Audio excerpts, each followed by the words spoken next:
You're listening to Packers Talk Network.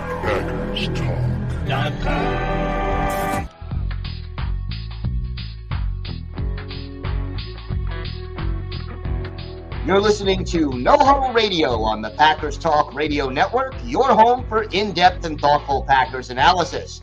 I'm your host, Gil Martin. My co-host is my good friend, Sean Tehan. In addition to this show, I write for the PackersPost.com and Cheesehead TV. And Sean was a TV sportscaster in Minnesota.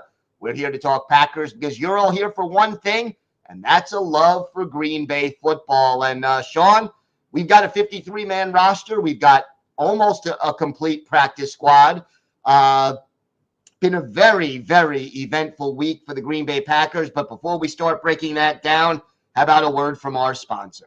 Yeah, it's been eventful to say the least. And if you want to get in on the events, a few words about our sponsor, Wisconsin's own Ticket King, for over 30 years. Ticket King has been providing Packers tickets to Packer fans. You can find them on the web at theticketking.com or visit their locations in Green Bay and Milwaukee. For direct links to specific Packers game tickets, go to packerstalk.com/tickets or browse their website at theticketking.com. If you're watching with us on YouTube, thank you so much. You can see it right there on your screen, packerstalk.com/tickets and theticketking.com. And again, you can watch every episode of No Huddle Radio with Gil and myself on YouTube. Subscribe to the Packers Talk Network on YouTube, and obviously you can still listen to us on Spotify. We are everywhere, and we love the camaraderie. We love anyone who tunes in with us, whether it's in your car or whether it's in front of your computer or on your phone. We're here with you, and we're ready to talk some Packer football. And Gil, we're less than 10 days away from the real deal. But man, what a busy couple days it's been at 1265 Lombardi. Yeah, very eventful. Couple of moves that were in some ways expected and in some ways not. And then as we discussed, there are some surprises on cut down day. Some of them I understand and some of them not so much.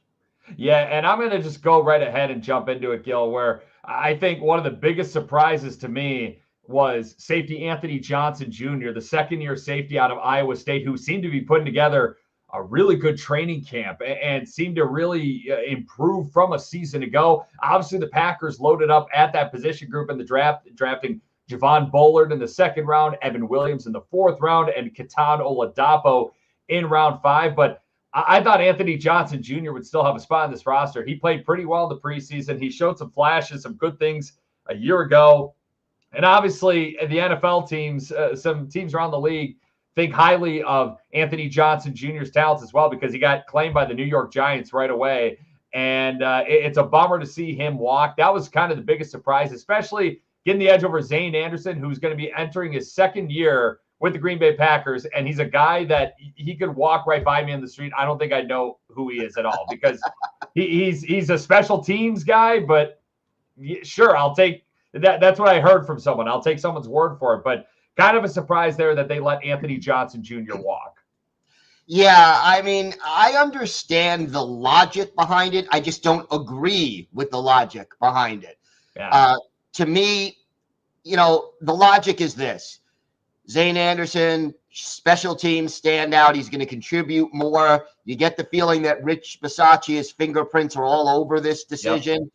Yep. But if you look at Zane Anderson's NFL career, this is going to be his 4th NFL season.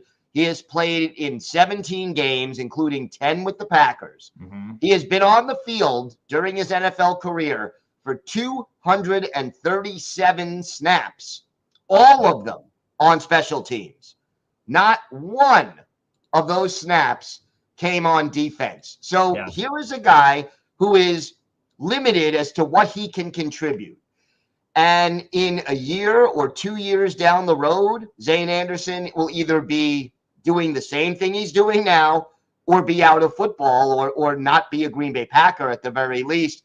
Whereas in a year, 2 years, 3 years, I think there's a much higher ceiling for Anthony Johnson Jr., especially on defense, where, he clearly already showed he could contribute. I was disappointed in this move. I get it. You want to have good special teams. You don't want to risk having near the worst special teams in the league again. And we've been in that bottom third for way too long. But I just think short term and long term, you're better off with Anthony Johnson Jr. You got to look on, if you're looking more glass half full, the Packers must feel pretty good about the rookies that they drafted. And I talked about the possibility last week where Kitano Ladapo could have been a sneaky IR candidate, where he was a medical red flag coming out of Oregon State. That's why he dropped to round 5. But the guy had second, third round talent coming out of Oregon State. He's a good football player. It was just a matter of, hey, if he's not healthy, I could have seen him be on the IR, have a redshirt season, and then Anthony Johnson Jr. getting that spot. So the numbers game, it kind of fell out of favor for Anthony Johnson Jr. Obviously, you brought in Xavier McKinney, but it's kind of crazy, Gil, that entire safety room from last year has completely turned over except for Zane Anderson. He's the one survivor from that safety room from a year ago where, yeah, if I would have put my money on that in Vegas would have been like, hey, no, you can't make that bet. Like, we don't even know who Zane Anderson is. So that's just where I feel about that.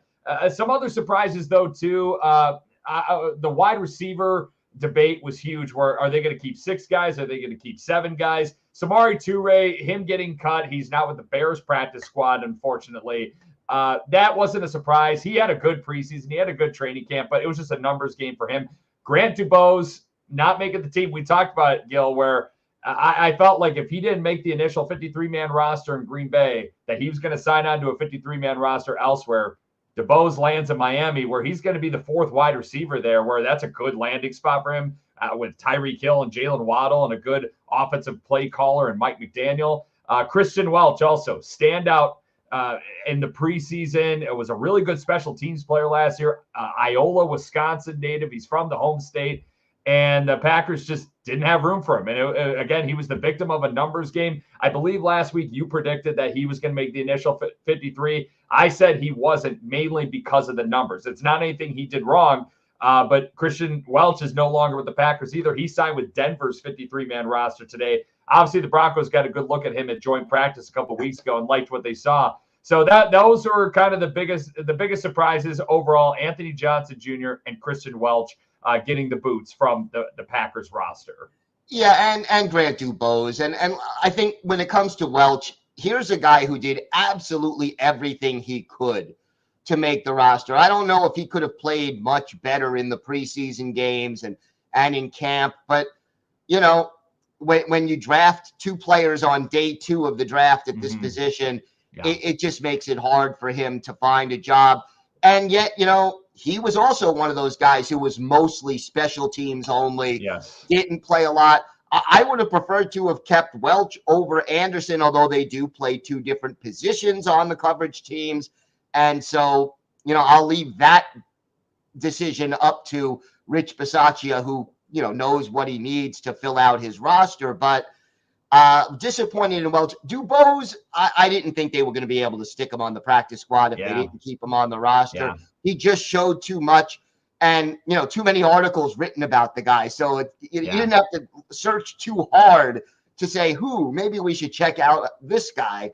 And it's disappointing to see him go. But as you mentioned, this receiving core is so deep. The fact that the 7th and 8th receiver on the Packers depth chart got claimed by other teams, I think that speaks volumes. And for those watching with us on YouTube, Facebook, if you feel like someone should have gotten cut or shouldn't have gotten cut that is on the roster or isn't on the roster, feel free to chime in the comments section. We'd love to have your input as well and discuss it here on No Huddle Radio on Packers Talk Network. But this is it's a matter with Grant Dubose where it's like you're not mad that they kept Malik Heath or Bo Melton over him. It's just an embarrassment of riches at that position. But here's something that's really cool and a cool surprise, Gil. How about Aaron Mosby making the initial 53-man roster? Man, that guy, he balled out in that final preseason game. He had the interception. He had the strip sack. He earned that spot, and the Packers kept 6 defensemen because I feel like Aaron Mosby kind of forced their hand where it's like, we got to keep this guy. We got to keep him put. He could play some special teams too, where he had such a strong preseason and such a strong camp that he definitely earned that spot. And that's a really cool story for him. It is. And, you know, before the season or before training camp started, if I would have given you odds on Mosby making the 53 right out of camp, I could have gotten some very good odds if I wanted to make that bet, but he really earned that spot. Really had a great finale, preseason finale. Yeah. And I think what you mentioned, the key is he also can contribute on special teams. That helps solidify his position on the roster. Is it secure? I'm not ready to say that, but I'm pleased they also held on to Brenton Cox Jr., so they're both on the roster. And some other notes real quick. The Packers did release Royce Newman. Obviously not a favorite of ours over the years, Gil. Just it was time to move on from him along the offensive line. He got claimed by the Tampa Bay Buccaneers.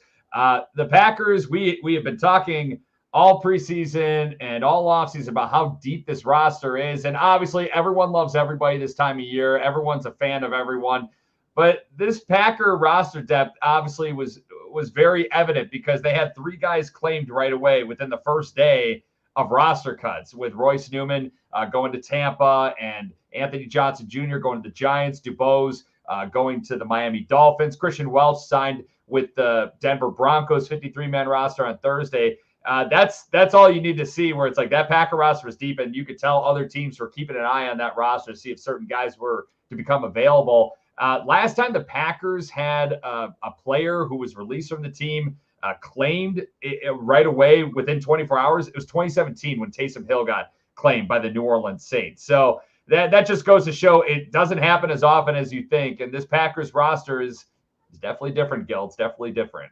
Yeah, it's an encouraging sign, and it's also evidence that the salary cap and the roster limits are doing what they're supposed to do, and that's keep the playing field as even as possible. And it makes the fact that the Packers have been a competitive team now for the better part of 3 decades even that much more impressive. They have an ability to stack the cupboard full, that's for sure. But now looking at that initial 53-man roster, the initial 53 has even changed in the last couple of days. But Gil, what is your biggest concern right now with the initial 53-man roster? Obviously, some stuff happened that we didn't expect to happen, and there are some areas where it's like, hey, if one guy goes down, we could be kind of screwed at certain positions. What's your biggest concern right now with the initial 53? I will start at running back because we now have we entered training camp thinking it was a very deep position, that we had 3 spots on the roster and we went 4 deep. Well, now we're down to 2 of those 4. We're down to 3, but one of them is not ready to play as of right now. One of them is now lost for the season. Here's my concern. I love the potential on this running back room. I love it. I'm happy with Josh Jacobs. I think he'll be a great starter. I'm happy with the potential of Marshawn Lloyd. I'm happy with the potential of Emmanuel Wilson. But if anything happens to Jacobs, you do not have another proven running back who can run the ball in the NFL during the regular season, and B, more importantly perhaps to the Packers, a guy who can pass protect, catch balls out of the backfield, pick up blitzes, basically keeping Jordan Love healthy is paramount for this team's success. A.J. Dillon, say what you want about the fact that he didn't have a great year last year, didn't have the best training camp before he got hurt. He knew how to pick up blitzes. He knew how to pick up stunts. He knew how to catch the ball out of the backfield. He did those little things the coaches love that a lot of fans don't necessarily notice. If anything happens to Josh Jacobs, the fall off between where they are at running back and where they would be potentially is very big. Now, Lloyd, when he's healthy, Emmanuel Wilson, when he gets a chance, they may prove me wrong. They may show that they're ready to pass protect and catch balls out of the backfield, but we don't know it yet. And it's a big concern to me because we all know running backs tend to get injured. Oh, for sure. And that's why they have such a short shelf life in the NFL. And those guys don't get paid like other guys do because once you get past that magic age of 30, they're really not the same. And the running back depth obviously is a problem. A.J. Dillon, we'll get to him in just a bit. It's just a bummer of a situation for him, obviously, but we'll talk about him a little later in this episode. Josh Jacobs now, he's a guy he's not going to leave the field. He's a true 3-down back, and that's, I think, what made him so enticing probably to Matt LaFleur and Brian Gutekunst when they were looking for an upgrade at the position at running back, where Aaron Jones loved the guy, but he couldn't stay on the field all the time. He had to rotate in and out, and if he got 15, 20 carries, that was a heavy workload for Aaron Jones. Josh Jacobs, 15, 20 carries is kind of the minimum that he can do. And he's a guy he's not going to leave the field. But obviously, something happens with him, knock on wood that nothing does happen with him, then, the Packers are kind of screwed, Emmanuel Wilson's a guy I really, really like. I think he's a really good runner, and he just has a natural feel for the scheme. That's what I remember saying this last year with you, Gil, too, where when he made the team as an undrafted rookie free agent, it just felt like a guy who just understood where the holes were, where to zig, where to zag. He just seems to have a natural feel for the scheme that Matt LaFleur has on that offense for the Green Bay Packers. Marshawn Lloyd, we don't know yet, and he's a rookie, and you can't really count on a third-round rookie like him. This isn't Barry Sanders that's walking. Who knows? He could be Barry Sanders, but nobody. Actually, never mind. Nobody is Barry Sanders. I'll say that in general. I'll give you that. Yeah. Nobody is Barry Sanders. That guy was just special. But anyways, he's a guy, though, where we don't know what to expect with him. And typically rookie running backs struggle in pass protection. You can't count on him on third down. Manuel Wilson has at least shown some ability in the past to be able to pass protect if need be, if called upon. But yeah, running back depth is a problem. Tight end depth is also, that's a potential issue too, where you have Luke Musgrave and Tucker Kraft, two solid tight ends. Ben Sims, I like him as a third tight end, but they don't have a fourth tight end right now. And they didn't keep Joel Wilson. Tyler Davis lands on IR again. A guy who we talked about last week where I could see with that shoulder injury, maybe he's not right and he lands back on the injured reserve list, and he's not designated to return either. So tight end depth could be a problem, but the way they could supplement that too, let's say with the running game, Jaden Reed is good in the jet sweeps. They can run Christian Watson on the jet sweeps. There's so much motion in that Packers offense that they could get so creative with the assets they have. The whole weaponry in general on offense is not a problem. There is so much depth across the board on that offense. It's just a matter of having that bell cow back in Josh Jacobs. You just hope that he stays on the field. You hope he stays on the field and nothing happens to him coming up soon. Yeah, it's going to be important. And I think it's more important early in the season when you get more practice reps for Wilson, you get more practice reps for Lloyd. Then I think, maybe mid-season, late season, they will have proven that they can pass protect and pass block. And, you mentioned Wilson having a little bit of a track record. Yeah, but it's in preseason against, second, third, fourth string kind of a guy. Players, it's different in the regular season. Not to say he can't do it, but he has to prove it still in my mind. Yeah, and Gil, we actually haven't talked about the giant elephant in the room, which probably is the biggest concern for Packer fans in general. Clearly, yeah, you're looking around for that big elephant. Yeah, and I see it. It's right next to me. It's actually taking a dump right in the corner of my room. But anyways, I'm sorry about that. But it's the kicking situation. Anders Carlson, he's gone. Greg Joseph, he's gone. The Packers signed undrafted rookie free agent kicker Braden Narvison. Carlson was let go, obviously, on cutdown day. He had that 54-yard field goal in the final preseason game, and then booted a 32-yard field goal wide right, which you felt like kind of was the straw that broke the camel's back. Greg Joseph, the veteran, made the initial 53, but was let go one day later after the Packers were able to get Braden Narvison from the Tennessee Titans, who they let go of. Narvison went 6 of 7 on field goals with the Titans in the preseason. His one miss was from 58 yards out. Also made a 59-yarder in the preseason, and he was perfect on extra points. And looking at his kicking tape from those preseason games, I know it's a small sample size. Those kicks look pretty clean, Gil. And obviously, Brian Gutekunst, he talked to the media on Wednesday too. He said, frankly, I don't have much patience for specialists. And he knows, I think he knows deep down, this team is talented, and a bad kicker isn't going to ruin what could be a really, really good season in Green Bay.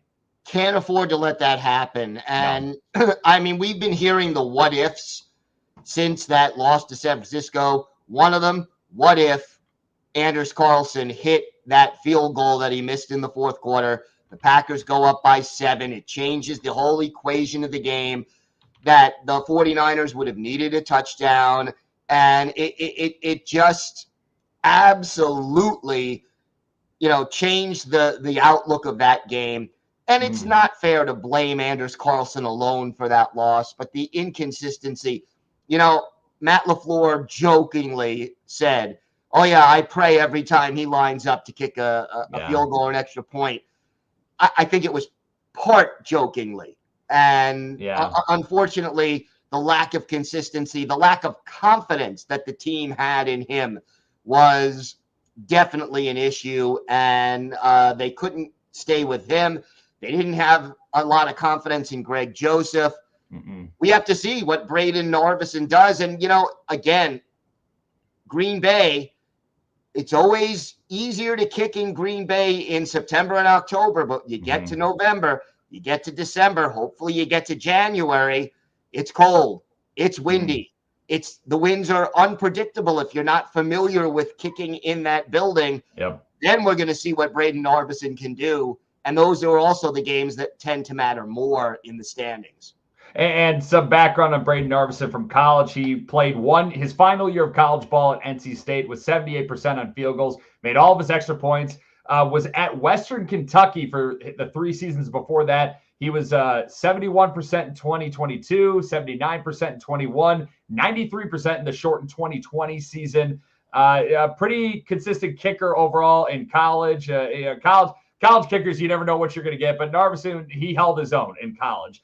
And you never know how those guys are going to transition to the NFL. I mean, I remember Roberto Aguayo, the rock star kicker at Florida State. He was drafted in round 2 by the Tampa Bay Buccaneers. The guy was out of the league within 3 years. And you never know how it's going to be. And it's kind of, and Anders Carlson, him with his struggles, where I felt like every time he was lining up to kick, I was holding my breath. And even when he made it, he would barely sneak it between the pipes. And it was too nerve-wracking. And I got to imagine when you were the coaches in the front office, where it's just like, man, this guy we can't trust him. We can't trust him with the game on the line. And even in the preseason, you felt like your stomach was kind of turning upside down in a way, where you just didn't feel comfortable with Anders Carlson. It's a move that had to be done. And maybe hindsight's 2020. Maybe we look in the future and he ends up turning around his career like his older brother Daniel Carlson has with the Vegas Raiders after he got cut by the Minnesota Vikings. But it's a move that had to be made. And you just hope for the best of Braden Narveson. The cold weather factor is going to be interesting, but obviously time will tell if it's a problem or not. Well, if he's still here, yeah, time will tell. And addressing Matthew Tan's comment in the chat room, the Packers do have a backup kicker, Alex Hale, on the practice squad as part of the international player program. So there is another kicker in the organization who they could elevate for up to 3 games at any time without having to put him on the permanent 53-man roster. And pretty cool. Hey, hi, Allie from Coachella Valley. Pretty cool that we're getting people viewing in from Coachella Valley. Tune into YouTube and keep watching, keep listening. We appreciate the support and love and everything. And someone who could use some support and love right now from the Packer fans, it's the mayor of Door County. It's A.J. Dillon. His season, possibly his Packer career, Gil, is over. Was placed on the season-ending IR with a stinger, with a neck issue. It's the second stinger he's had in 9 months. Remember, he missed the playoffs last year because of a stinger. And it's a situation where he's not designated to return. So his season for the Packers is over. If he does get healthy, he wants to return to action. The Packers could work on an injury settlement, then he could go play for another team, but he's not eligible to return to the Packers this year. It's a really, really sad situation. Brian Gutekunst, he talked to the media on Wednesday. He said, when it comes to the head, the neck, and the heart, we don't mess with that. And this is something where it's a real bummer, because it sounded like the Packers had a lot of plans for A.J. Dillon this year, and it's a real bummer for a fan favorite in Green Bay. Yeah, class act on and off the field. Yeah, he didn't have the greatest year last year, struggled at times. Part of it was on the offensive line. Part of it was, some of the things he was or was not doing. But classy guy, great on the field, great off the field in the community, and a very popular teammate. He will be missed. Could the Packers sign him to another, team-friendly one-year deal? Maybe in the offseason. It may depend a lot on, how Emmanuel Wilson and Marshawn Lloyd do this year.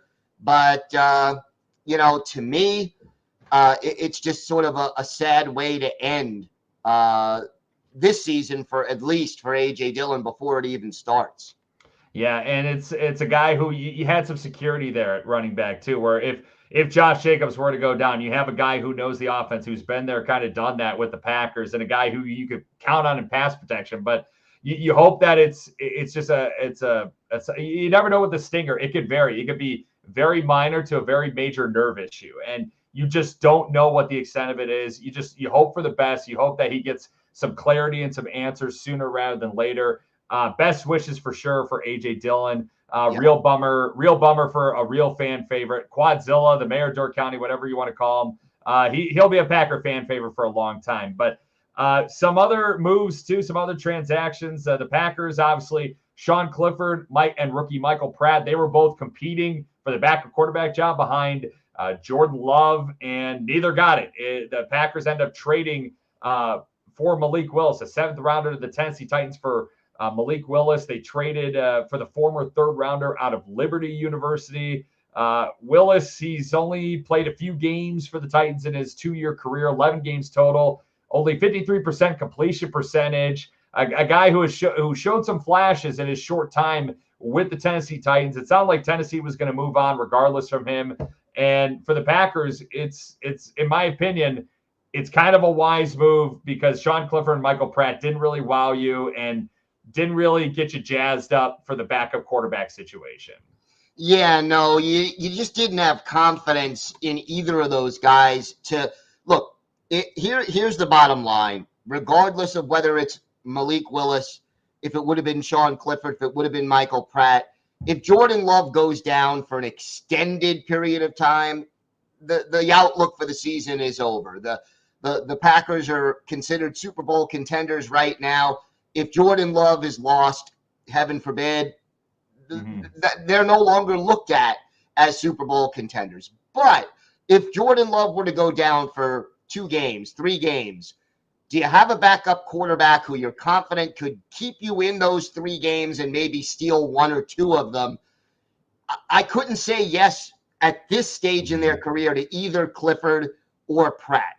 Now, Willis, well, he looks like he's also still in the developmental stage of his career, although scouts and a lot of observers said he definitely looked like he took a step forward in training camp this year.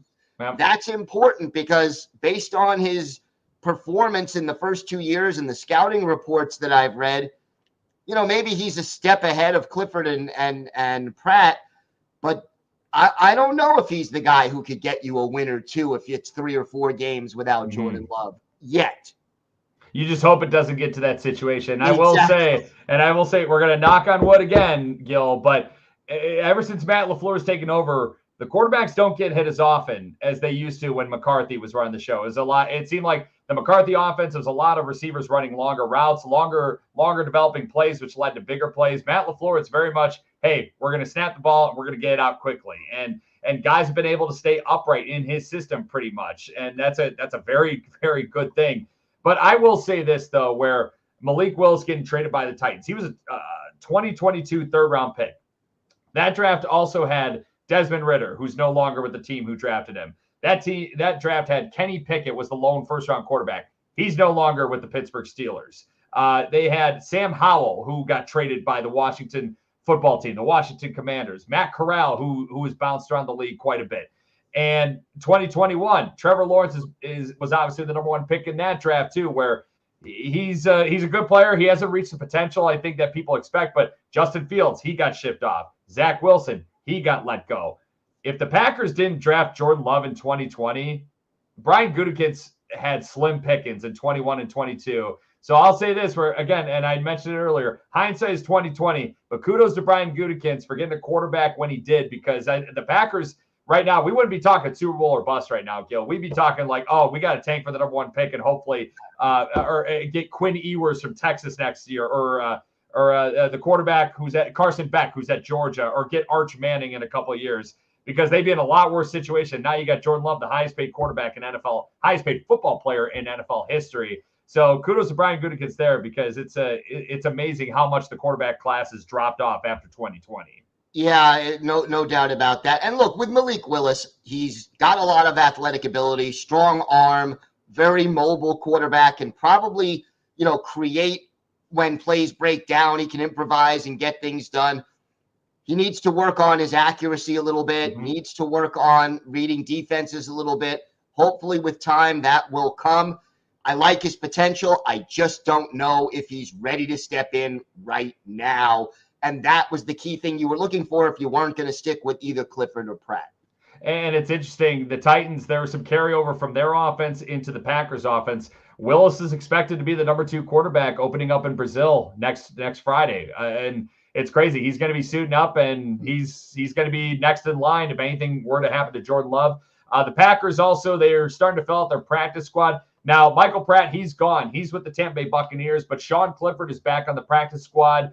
Some other practice squad names, we're just going to rattle them off real quick, Gil. Running backs, Ellis Merriweather and Nate McCrary. Wide receivers, Jalen Wayne and Julian Hicks. Offensive linemen, Lacita Smith and Donovan Jennings. Tight end, Messiah Swinson. Defensive linemen, Deslin Alexandre and James Esther. Corners, Robert Rochelle and Kalen King. Kalen King, that was kind of surprising. He didn't make the initial 53. Good for the Packers that he's back with the practice squad. Of course, kicker Alex Hale. He's part of the International Player Pathway Program. And then the Packers signed a pair of undrafted rookies, safety Omar Brown and linebacker Chris Russell. Brown spent training camp with the Broncos. Russell was at Packers rookie minicamp earlier this spring. He was with the Packers for part of this training camp. He was also teammates with Edrin Cooper at Texas A&M. So some familiarity there with the Packers. Obviously, we talked about Christian Welch leaving the Packers, going to the Denver Broncos. And the Packers obviously saw Omar Brown in that joint practice and probably wanted him under their roof, on their turf. And so the Packers filling up that practice squad a little more. Yeah, and just FYI, just to note, as of right now, unless something changes between now and next Friday, no undrafted free agent on the opening day roster. So for the first time since 2004, it looks like the Packers will not have an undrafted free agent make this team. Now, Braden Arvison is an undrafted rookie free agent. Does that count? Yeah, I guess because it's interesting, because they signed him later, but he wasn't with them during camp. So does that keep the streak alive? Because that's a little bit of a gray area, Gil. Yeah, that is a little bit of a gray area. We'll have to look into that. Yeah, that's an interesting situation there. So I think the streak continues, but who am I to judge? We'll say the streak continues just for the good publicity, right? There you go.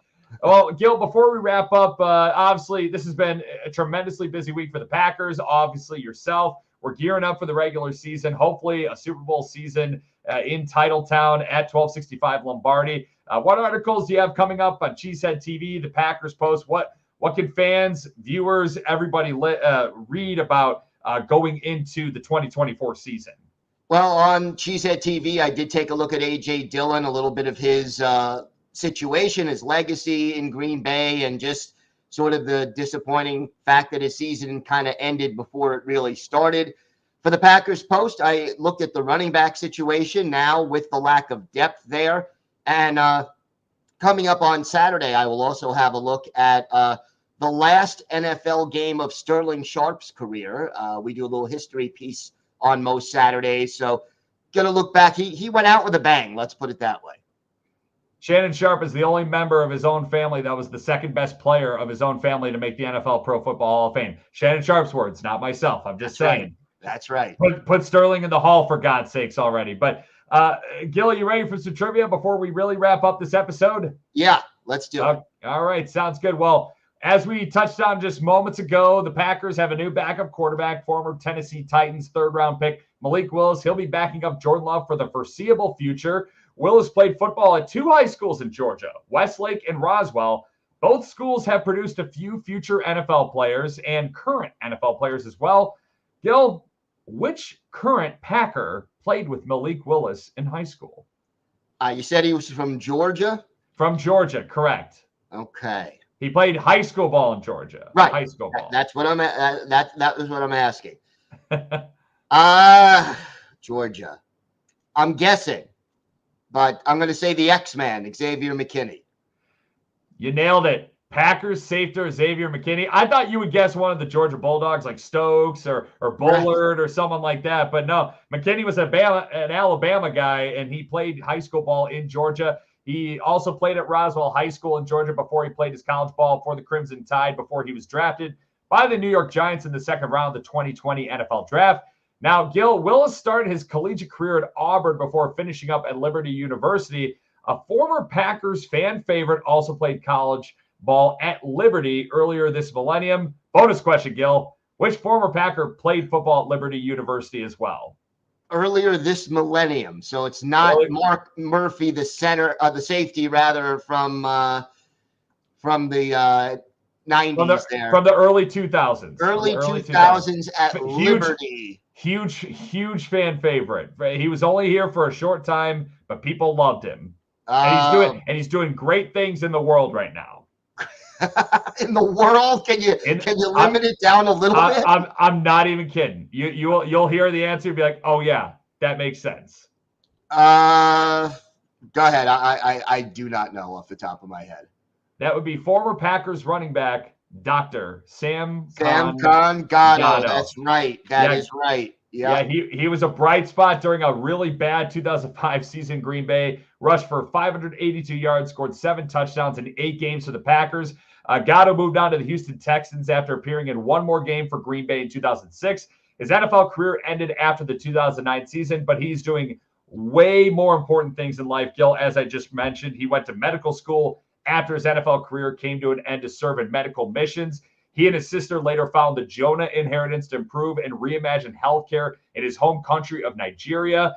Gatto's currently a head and neck specialist in Lynchburg, Virginia.